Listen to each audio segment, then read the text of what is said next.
since I got into go-kart when I was 7 years old, I just, latched onto racing. It's just something I've always done. So, this weekend out here, this is Dover. We come up north and we expect kind of weather like this, but all the practice and everything was super, super hot. And then we get to race day, and well, I guess it kind of throws. Yeah, it throws you off. Yeah. I mean, does that really affect you as much as a driver, or is that more of a kind of a crew chief sort of deal? It's a little bit of both, but mostly on the crew chief side. I mean, the pace of the race will be a little bit different.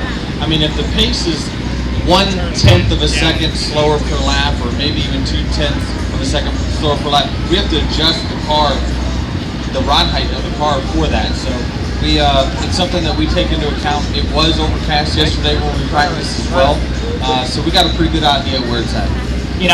Being on the Toyota side of things, is I try to keep up with all the drivers, and we've actually got all Toyota drivers starting in the top 12. So what does that give you? As a Jenkins driver, as a Toyota teammate, does that kind of give you a little bit more confidence right there that we've got everybody up in there? Yeah, definitely. I mean, and really this whole weekend I've relied a lot on my teammates. This hasn't been my best racetrack through the years, and so I just really studied what those guys are doing quite a bit and try to emulate that and really get out of my car what it needs to have a successful race here.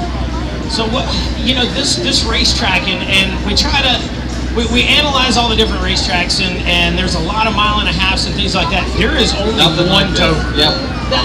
They keep talking like it's a roller coaster out there. You don't really get that on TV, but as a driver, you've got a lot of bumps, a lot of elevation change, right? Yeah, this track has the biggest sensation of speed of any racetrack we go to. Even over Talladega, Daytona, you feel speed here as a race car driver way more than you do at any other racetrack. A lot of it could be because it's so narrow. You're kind of racing inside of a bowl there, and the speeds are so high. So it is definitely a different beast that for me, has been pretty tough to tame. Well, as a Dover race weekend right here, I know we love coming to this racetrack just because the racing itself is a blast to watch as a race fan. But as a driver, is it as much fun to drive it as we like to watch it? It is, and it's challenging. That's what I appreciate about it, is that the challenge of this racetrack and trying to get around traffic, like I said, on such a short and narrow straightaways.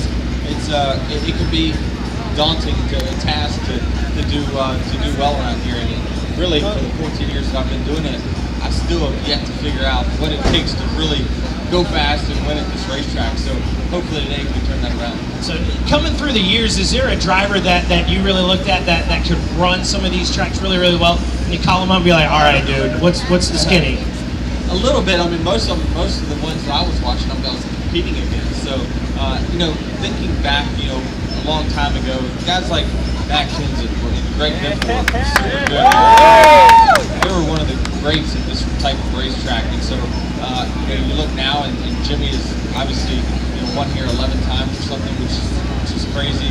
And Kyle's got a great amount of success here as well. So I just lean on the guys that I know I get information from and see where I can go from there. It's kind of funny that as race fans, we sort of get stuck in a moment in our lives where racing was great. And for me, it's like you're still one of the young guys, but that's actually, you're kind of becoming one of the veterans anymore. So you look at some of these young kids that are coming up. Who are some of the drivers in your mind that you see that are coming up through the ranks that you're like, man, these kids are good? Yeah, I mean, there's a handful of them for sure that are exceptionally good. I think Ryan Blaney is one that's really good. Chase and Kyle Larson, those guys. I mean, they're really going to be the champions years and years down the road. So it's tough to try to battle with those guys, and sometimes the styles clash. But it's fun. I think it's a good time in NASCAR right now where you have a great mix of the older veterans, and you have a great mix of the young guys that are going to be here for a long time. Did you watch